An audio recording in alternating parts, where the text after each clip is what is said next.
Ipilit rin ako akong phone sa ding-ding miss kay wala ko ito. Ano.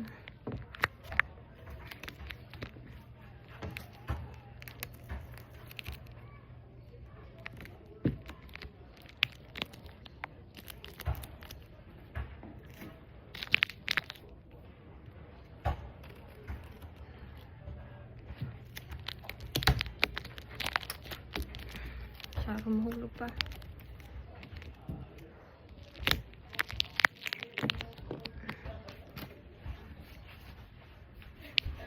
So, good morning, Miss, or good afternoon. I'm Christine Angel A. Bate, a student nurse from Matthew Doctors College, and today I'm going to perform a written demonstration of administering oxygen. So, procedure first, assess the patient's respiratory rate and level of consciousness.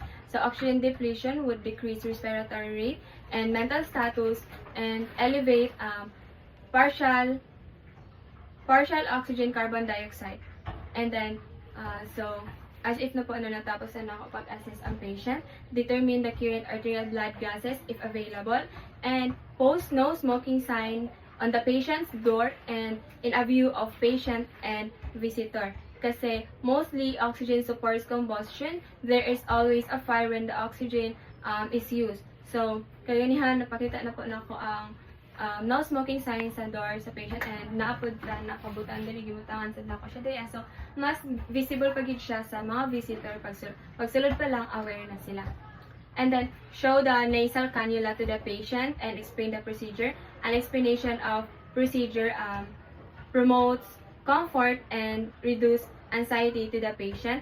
And so good afternoon, sir. I'm Christine Angel A. Bate from Matthew Doctors College. And today, sir, magtaod ko o mag-administer ko og oxygen sa imuha, sir. And mao ni akong gamiton, which is ang pangalan ani sir kay nasal cannula. Mao ni siyang akong i-attach sa oxygen tank para mao ni siyang mahimong dibali pathway sa oxygen para ma-deliver sa imuhang body po. Is it okay, sir? Okay, sir. Thank you. Then make sure that the humidifier is filled to the appropriate mark. If the humidifier is not sufficiently full, less moisture will be delivered. So, tara.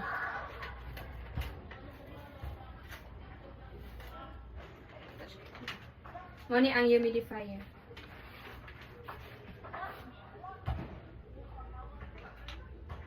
Muna ang flow rate. Ini. Then, ano siya ang humidifier. Na-check na ako siya and appropriate siya sa appropriate siya sa mark na ihatag.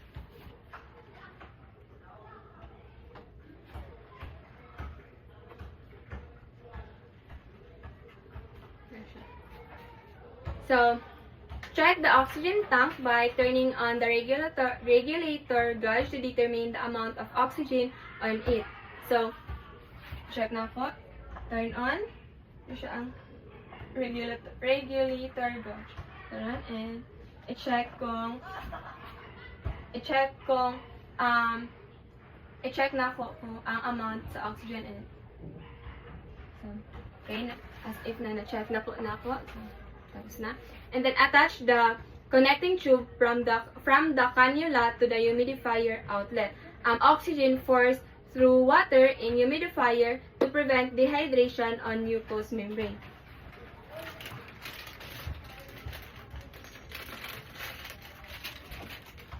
So, mani ang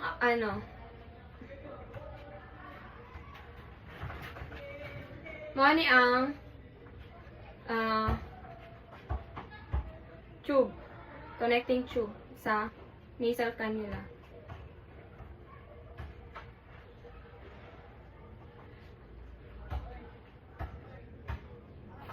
So, i-connect na ko siya. Mauni ang humidifier outlet ka na nanay gamay na naka-kuan din ha. Dili lang siya makita sa video because gamay kayo siya. So, i-attach na ko siya. Ano?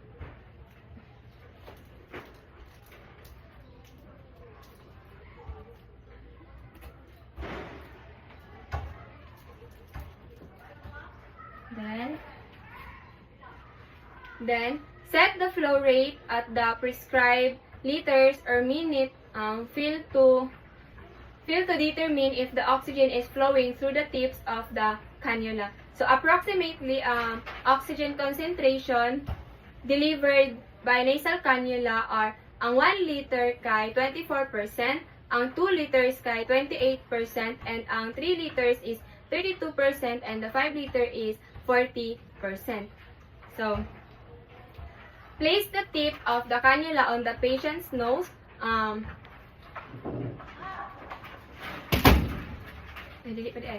Set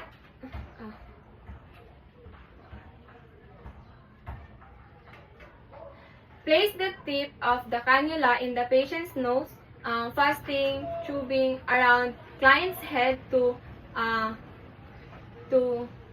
behind each ear. Position the cannula so that the tips do not extend more than 2 cm or 1 inch into the nares. Then, correct placement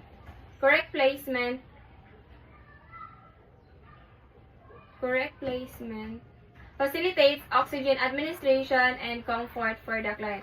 So, before na ko siya i-taod sa patient, kaya i-check muna na ko if, then i-set na ko kung pila ka liters ang akong ihatag sa patient para mahibalaan ako kung para ma-determine ako or para mabana-bana na ako kung saktong akong nakuan is i-try muna na ko siya sa ako ang skin, which is i-feel na ko kung nanabay oxygen nga nag-flow para dili makalitan ang patient. Like, what if masubrahan din ako pag open din so sakit kay makuan siya basin og maka-inhale ano siya og kaning too much oxygen, so dili na pud siya maayo para sa patient. So on na ko siya, then kuan na ko, and then ibana na ko kung pila, which is sa saktong prescribed nga liters nga gihatag, which is 1 liter. For example, 1 liter. Ikaw na siya sa 1 liter, and then itaod na ko kang patient. Sir, magtaod ko sa nasal cannula, sir, ha? Relax lang, sir, and ayaw pagpanik, and kadali lang ni siya, sir. Sir, magtaod na ko, sir, ha?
So, adjust flow to prescribed rate and encourage client to breathe through his nose with his mouth closed, and keeping the mouth closed provides optimum delivery of oxygen to the lungs.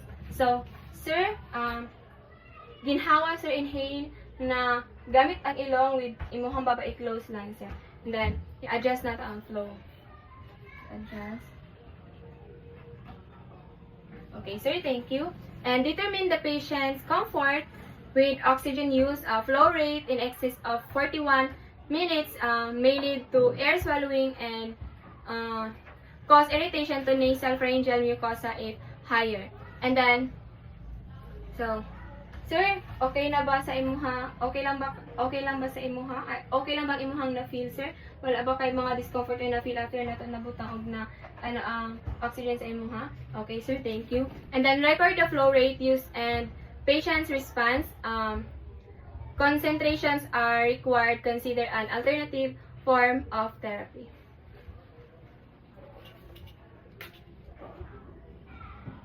And that's the end of my return demonstration.